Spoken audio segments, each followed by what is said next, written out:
All right. Good morning. I hope the test went okay. I haven't looked at it yet, but I hope it went well. Also, there's no school on Monday, so remember that we're on that special schedule. So next week I will see you on Wednesday, and Friday we're going to be doing something individually. So we're actually I'll explain it on Wednesday, but Friday we're doing something different. Okay. Anyhow, I still want to focus. The other day was an eye opener to me with these rational exponents. So what I did is I put in easier. I posted something easier in practice. So now you have 2 practice sheets, and we're going to work on these in the Math Wizard teams. They're going to work on there's an easier one and there's a harder one. We're going to work on the easier one that I just posted, more properties in practice. But before we get started, I want to work a couple of problems. All right. Also, you need to know that I'm making phone calls home. Yesterday, I made 9 phone calls to period 3 asking about the video, because I told the parents I want the video on. I want the audio fixed. So the parents were like, well, this and that. I'm like, no. We started school in August. I want this stuff running. The stuff has to be running. Get a Chromebook, get whatever you need. We've been doing this since August. Get it fixed, get it working. I want it working. So the parents are like, we'll do it. But you need to know that I'm going to keep calling them until these issues are resolved. So get it resolved. I'm over it. The way I feel about it is you guys are in high school. Some of you are going to start driving soon. Some of you are going to be going to college pretty soon. Be responsible and get these devices working. And I mean it. Last period, I made 0 phone calls. Everybody had their video working. Everybody had their audio working. Everything was working. And I'm hoping that I don't have to make any phone calls this period. All right, let's work a couple of problems. I just want to clear some stuff up. Okay, first of all,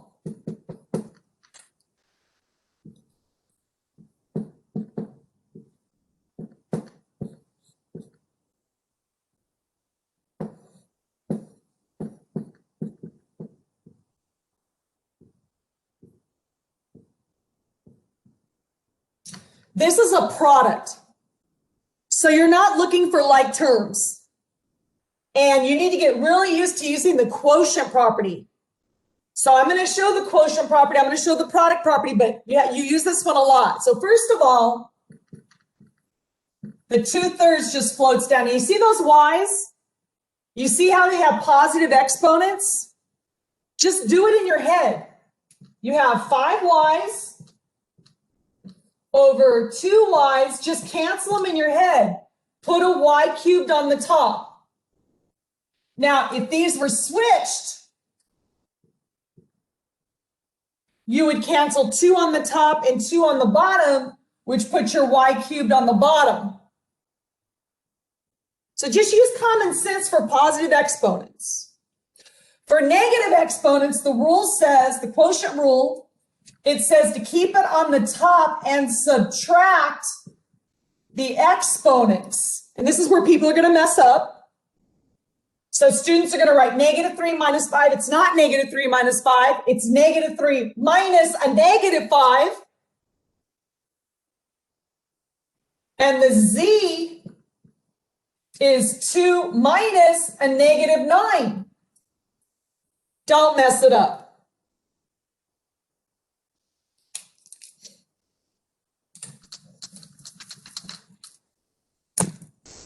So what you get here, and you want to put the letters in alphabetical order whenever possible. You get negative, and do this in your head. What's -3 plus 5? 2. So this is x squared. And what's 2 plus 9? 11. And that is your answer. And that is the most efficient way to do this problem. Does anybody have any questions about this? All right. If you have this,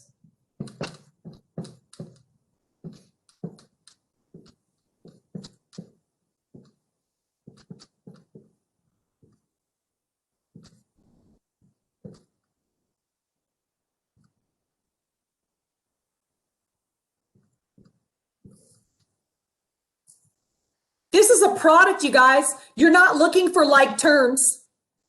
You look for like terms when you're adding. This is this times this times this times this times this times this times this times this times this. That's a product.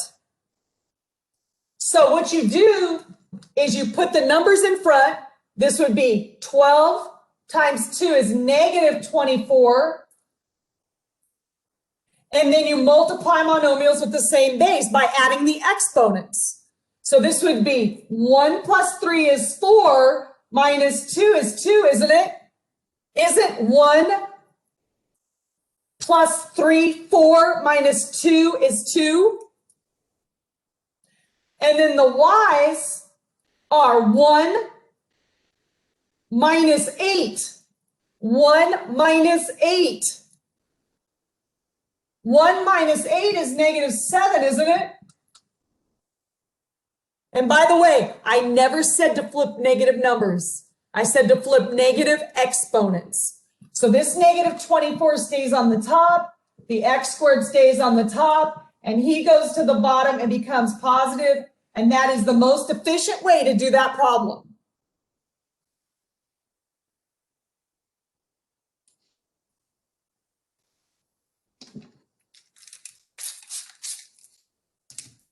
Couple more things that I want to clear up.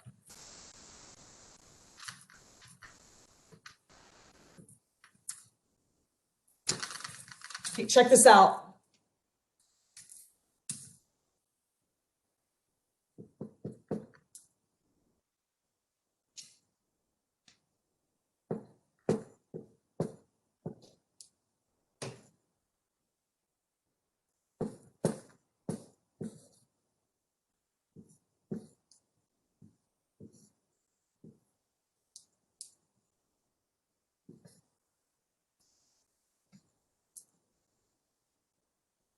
First of all, can you cancel those 4s? It's part of a product, right? Can't you cancel parts of a product? Can't you cancel the 4s? I said you can't cancel parts of a sum or a difference. That's plus or minus. The other thing is, what is any number to the 0 except 0? What's x to the 0, y to the 0, 2 to the 0, 25 to the 0? What is it? 1. Right.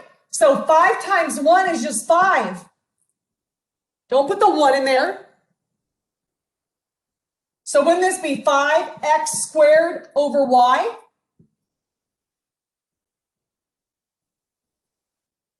Yes? Yes. Okay. All right. So I wanted to work a couple problems. And what you're going to do is you're going to spend like 60 minutes working in your Math Wizard teams. You're going to work on the easy sheet first, and you're going to finish this in 20 minutes. Then you're going to finish this sheet. And if you finish both, which you should be able to, you're going to work on 11.2, which I haven't taught yet. So I am teaching 11.2 on Wednesday, but you have everything you need for pretty much 11.2. I'm going to teach it on Wednesday. And then Friday, we're going to do something special. You're actually going to work individually. I know we've been working in teams. Now you're going to work individually online, and I'll explain that later. All right. If you have any questions, call me in. I want you guys working together. Make sure you're saying the problems out loud, asking questions. Make sure everybody is doing it together. Okay, any questions? All right, I have a question. Where do you find these sheets? On the practice tab. There's a practice, and the 2 sheets are in there with the answers. Okay, anybody want to ask me about anything?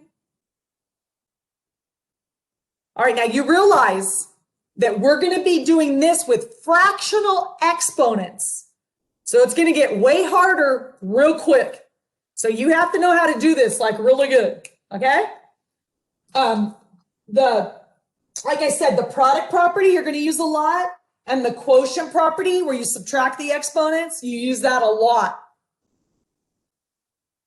I'm going to say one more thing. Normally, you do not deliver negative exponents. Let me show you something.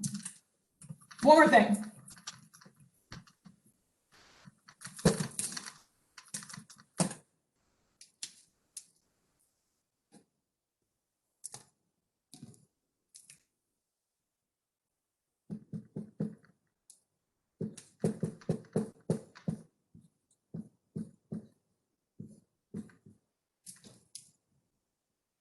Remember I told you not to flip negative exponents right away? I lied a little bit.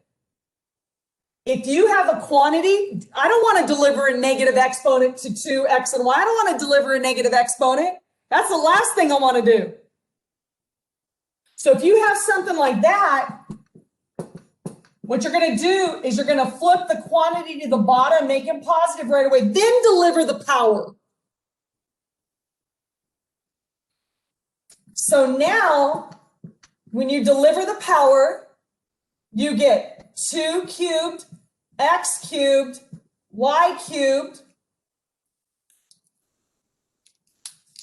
right?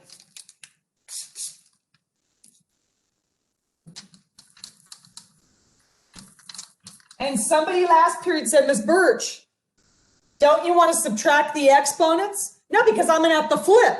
If you're going to do that, you might as well deliver the negative. I'm going to use common sense. Watch.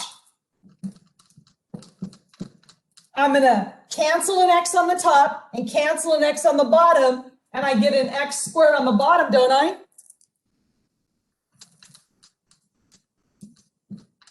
Yes or no? Yes. And you also get a y cubed on the bottom. But I'm telling you, if you use the quotient property right here, you might as well deliver the negative, because you're just wasting time flipping things. So I dropped this to the bottom right away so that I would get a positive exponent, so I could just do this in my head. Cancel an x, x squared on the bottom. Okay, go ahead. Questions? Is the 2 still cubed? Oh, I'm sorry. My bad. My bad. So you guys are smarter than me. So this should be an 8, right? Thank you, April. My bad. 8, right? 8. Thank you. All right, listen. So class is over at 12:10. You're gonna be back here in WebEx at 12:05. Okay? All right. Any questions? Okay, I'll see you in your teams.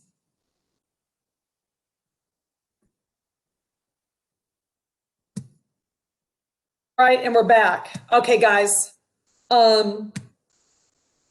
So first of all, there are multiple ways of doing these problems. All right, so there isn't one way to do it.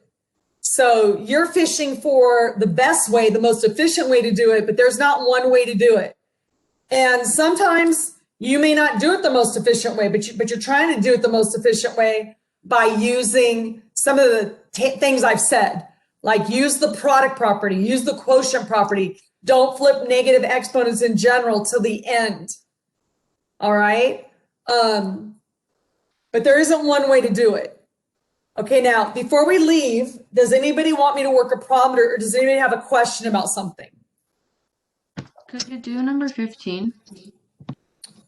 Is that the one that's BA to the 4th? Yeah. Okay. Okay, so I'm doing number 15 on one of the pages that's, it says BA to the 4th. And this is 2b a to the 4th to the -3 power.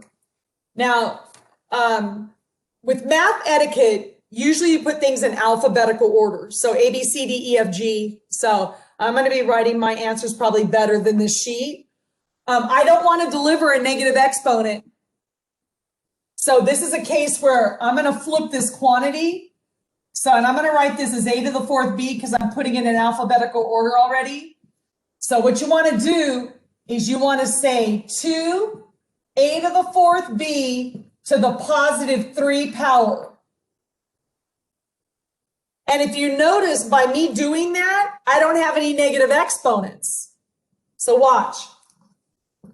So I end up with a to the 4th b, and on the bottom, I get 2 cubed a to the multiplied 12 b cubed. And now I'm just using common sense to cancel. So I'm not going to use the quotient property because I'm going to have to flip things. And if I was going to do that, I might as well distribute the negative. So I did it this way so that I could do this in my head. So this ends up being an 8 on the bottom. If I cancel 4 A's on the top and 4 on the bottom, I end up with an 8 on the bottom. And if I cancel a B and a B, I end up with B squared, so it'd be 1 over.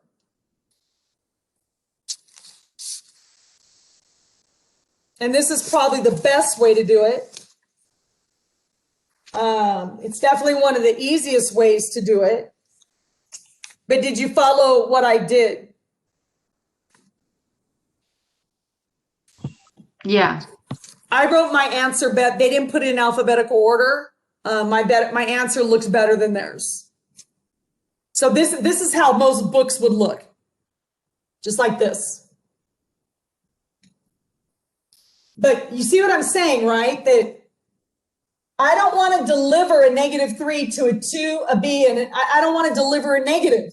So I took the quantity and I put it on the bottom. And as a result, I had all positive exponents. So I'm not going to use the quotient property and be flip getting negative exponents. I'm just saying cancel 4 A's there, cancel 4 would be 8. Cancel 1B, cancel 1B would be, I'm using common sense. And of course, 2 cubed is 8. And everybody's on the bottom. You're not going to leave a 0 or the numerator blank. You're going to put a 1. A 1 makes sense. 0 means you zeroed out everything.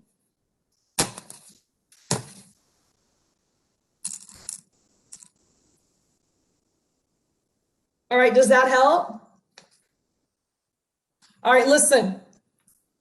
I want you to, you got to feel comfortable with this, because guess what? When you have fractional exponents, you're going to have to get common denominators. You're going to have to, when you multiply powers like this, you're going to have to cross cancel. So if you don't feel comfortable with this, you're not going to feel comfortable at all with fractional exponents. So I recommend you do this, get it figured out. We are not coming to school on Monday. It's a 3-day weekend. Make sure you're doing this or something else. I'm going to teach 11.2 on Wednesday. But I didn't work it. If I were you, I'd work ahead and see if you have any questions before I even teach it. Okay, because it's heavier than this. So it's heavier than this. All right. All right. Well, I hope you have a good 3-day weekend, and I'll see you on Wednesday, right? All right. Bye, guys. Have a good weekend. Bye, Miss Birch. Have a great weekend. Thanks, guys. Bye, guys. Have a good weekend, Miss Birch. Thank you. You guys have a good one. Bye, Miss Birch. Bye, Leslie. You guys have a good weekend.